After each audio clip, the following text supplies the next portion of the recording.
안녕하세요. 뉴스반장입니다.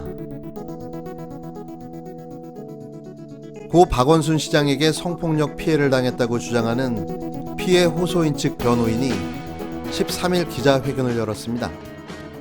그들은 고소장 접수 사실을 언론에 알리고 고인의 발인일에 기자회견을 하고 선정적 증거가 있다고 암시를 하는가 하면 2차 기자회견을 또 열겠다는 예고도 남겼는데요.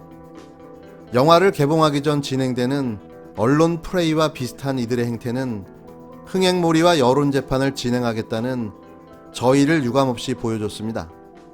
2차 피해, 3차 피해가 생기면 안 된다고 주장하며 목소리를 높였던 그들이 정작 자신들의 무책임한 이런 행동이 그런 피해를 양산시킬지 몰랐을까요? 증거랍시고 가지고 나온 증거는 누구라도 손쉽게 조작이 가능한 수준의 증거였고 4년 동안 피해를 당하고도 아무 대응조차 하지 못했다는 다소 억지스러운 주장은 공감하기가 어려웠는데요.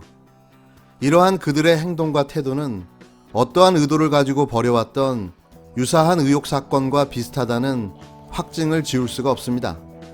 그건 마치 패턴과도 같은 거였는데요. 이런 생각은 저만 하는 건 아닐 듯합니다. 페이스북에 올라온 진해원 검사의 글을 인용해 고소인 측에 정중하게 조언을 드릴까 합니다. 진실을 확인받는 것이 중요한지, 존경받는 공직자를 사회적으로 매장하는 여론재판이 중요한지, 본인의 선택은 행동으로 나타날 것이고 시민들은 그것을 비언어적 신호로 삼아 스스로 진실을 판단할 것이다. 이 말을 잘 새겨 들으시기 바랍니다. 네. 노회찬 의원 그 본인 얘기로 3천만 원인가 그걸로 목숨을 끊으셨잖아요. 네. 이게 올바른 삶을 살아가려고 하는 것은 굉장히 위험한 일이에요. 올바른 삶을 살아가려고 해도 실수해요. 네. 실수할 수 있어요. 또 실수하게 돼요, 사람은. 근데 그것 때마다 죽음의 공포가 어른거린다면 누구도 옳게 살겠다는 그런 의지를 불태우기가 어려워져요. 저는 이게 제일 무섭거든요, 지금. 그러니까 우리 모두는 불완전한 존재들이고 의도했든 의도하지 않았든 살아가면서 여러 가지 오류에 빠지기도 하고 주변 사람들의 오류에 얽히기도 해요. 네. 근데 완벽한 사람이라고 내가 생각한 건데 내 생각과 내가 생각했던 만큼 완벽하게 훌륭한 사람이 아니라는 이유로 죽으라고 하는 거잖아요. 아니란 짐작으로요. 짐작으로. 아직은 확인되지 않았어요. 그러니까 우리가 옳지 않은 일을 한 사람을 비난하는 건 당연해요. 네. 근데 완벽하게 훌륭하지 않다고 해서 누구를 비난하기 시작하면 이 인간 세상에서 누가 살아남을 수 있을까? 특히나 그게 의도로 가지고 진부를 위축시키는 거라면 대단히 위험하기도 하죠. 근데 그러면서 진보라고 하는 분들이 거기 휘말려 가지고 맞아 진보가 그러면 안 돼 이러면서 같이 돌을 던지는 이런 풍경들을 보면서 같이 맞을까 봐 돌을. 예. 나는 아니라고 말하는 거죠. 나는. 이게 나는 빼주세요. 화가 난다기보다 좀 무섭다. 한국기자협회가 기자에게 막말을 한 더불어민주당 이해찬 대표에게 직접 사과를 촉구했습니다. 이 대표는 지난 10일 서울대병원 장례식장에 마련된 고 박원순 전 서울시장의 빈소에서 조문을 마친 뒤 성추행 의혹 대응 계획을 묻는 기자에게 강하게 항의하며 후레자식이라는 막말을 했는데요. 이에 기자협회는 13일 공식 성명서를 발표하고 두 사람이 40년 지기로 우정을 쌓아온 만큼 이 대표의 슬픔이 크다는 것을 모르는 바는 아니다. 그러나 이 대표는 집권당을 대표하는 공인이라며 기자의 질문에 사적 감정을 개입시켜 과격한 언행으로 대응한 것은 분명 적절하지 못한 처사였다고 비판했습니다. 특히 기자의 질문이 사실관계 확인과 국민의 알 권리를 위해 필요했음을 강조했는데요. 한국기자협회는 기자는 국민의 알 권리와 사회 정의를 위해 취재하고 보도한다. 이번 취재 장소가 질문 내용에는 다소 부적절한 곳일 수도 있다면서도 하지만 기자가 이런 상황을 고려하면서까지 질문하는 이유는 진영이나 이념의 논리가 아닌 진실을 보도할 책무가 있기 때문이라고 설명했습니다. 그러면서 공인으로서 고인에 대한 명예회복 차원에서라도 당에서 진행되고 있는 상황에 대해 사실 그대로 밝히면 될 일이었다. 그럼에도 저속한 비속어를 사용하면서 취재 기자에게 모욕을 준 것은 기자들에 대한 명예를 훼손한 것이자 또 다른 비하 발언이라고 지적했는데요. 지난 13일 강훈식 수석 대변인이 앞서 이해찬 대표의 발언을 공식 사과했지만 한국기자협회는 보다 진정성 있는 사과를 이 대표 본인에게 촉구한 겁니다. 한국기자협회는 물론 이해찬 대표의 욕설과 관련해 강훈식 수석 대변인이 사과를 했다.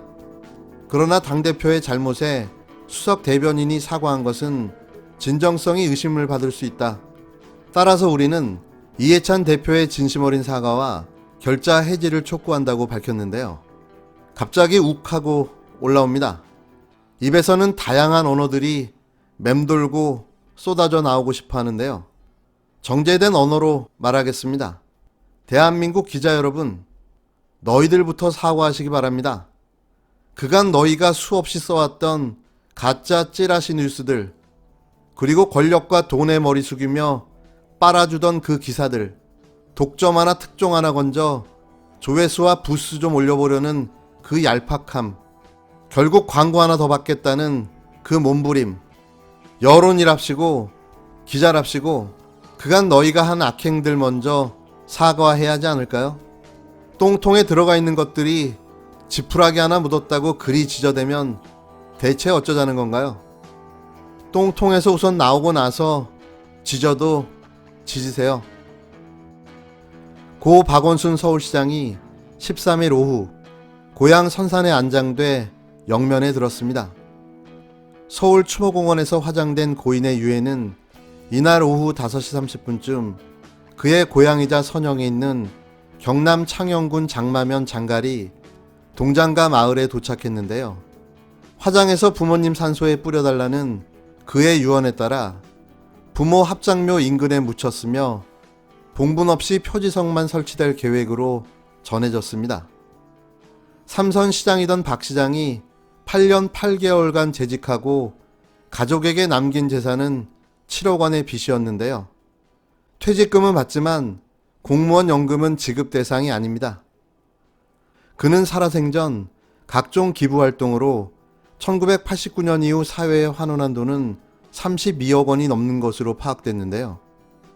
박 시장은 이러한 상황에 대해 내내 가족들에게 미안함을 표현했고 또 시장직을 그만둔 뒤에는 다양한 강연 활동을 통해 빚을 갚고 가족들과 더 잘 살겠다는 의지를 사석에서 종종 표현하기도 했다고 전해졌습니다. 그가 생전에 미리 쓴 유언장에선 가족에 대한 마음이 담겨 있는데요. 박 시장은 제대로 남길 재산 하나 없이 무슨 유언인가 하고 나 자신이 자괴감을 가지고 있음을 고백한다면서 유산은커녕 생전에도 너희의 양육과 교육에서 남들만큼 못한 점에 오히려 용서를 구한다고 했습니다. 고 박원순 전 서울시장의 연결식이 있었습니다. 박원순 시장의 극단적인 선택에 대해서 매우 안타깝게 생각하고 박 시장의 명복을 빕니다. 두 번 다시는 이런 극단적이고 비극적인 선택이 있어서는 안 될 것이라고 생각을 합니다. 박원순 시장의 장례와 관련해서 우려스러운 점은 피해자에 관해서 제2차 가해의 움직임이 있다는 점입니다. 이 점은 결코 있어서는 안 될 것이고 이 힘없는 피해자의 고뇌, 아픔을 우리 국민들이 함께 보듬어주고 지켜줘야 할 걸로 생각합니다. 또 우리 당 전 원내대표 출신인 나경원 원내대표의 보좌진 하던 사람이 이 피해자라고 하는 100% 가짜 뉴스가 다니고 있습니다. 이런 엄숙한 장례와 관련해서 이런 가짜 뉴스가 횡행하고 책임을 전가하는 이런 일이 없었으면 좋겠습니다. 네, 김재련 변호사입니다. 저희가 사건 진행한 일지를 시간 순서로 말씀드리겠습니다. 먼저 2020년 5월 12일에 피해자를 1차 상담했습니다. 그리고 2020년 5월 26일에 2차 상담을 통해서 구체적인 피해 내용에 대해서 상세히 듣게 됐습니다. 그리고 저희 사무실에서 5월 27일 2차 상담이 끝난 하루 후부터 구체적으로 법률적인 검토를 시작해 나갔습니다. 이 사건 관련 증거에 대해 말씀드리겠습니다. 피해자가 사용했던 핸드폰에 대해서 경찰에 임의 제출을 하기 전에 저희가 사적으로 포렌식을 했습니다. 그 포렌식을 통해서 일부 나온 자료는 수사기관에 제출이 되어 있습니다. 그리고 범행 방법 중에 하나인 텔레그램을 통해서 문자를 보내거나 사진을 보낸 부분에 대해서는 피해자가 비서로 근무하는 동안에 이런 문자나 사진의 괴로움에 대해서 친구들에게 보여준 적이 있습니다. 그리고 늦은 시간 친구들하고 함께 있을 때 이런 문자들이 오기도 했기 때문에 그 문자를 본 친구들도 현존하고 있습니다. 피해자는 이런 지속적인 피해에 대해서 여러 차례에 걸쳐서 피해를 호소했었습니다. 평소 알고 지내던 기자에게도 텔레그램 문자를 보여준 적이 있습니다. 그리고 친한 친구와 함께 있을 때 왔던 문자들을 그 친구가 아직까지도 기억을 하고 있습니다. 동료 공무원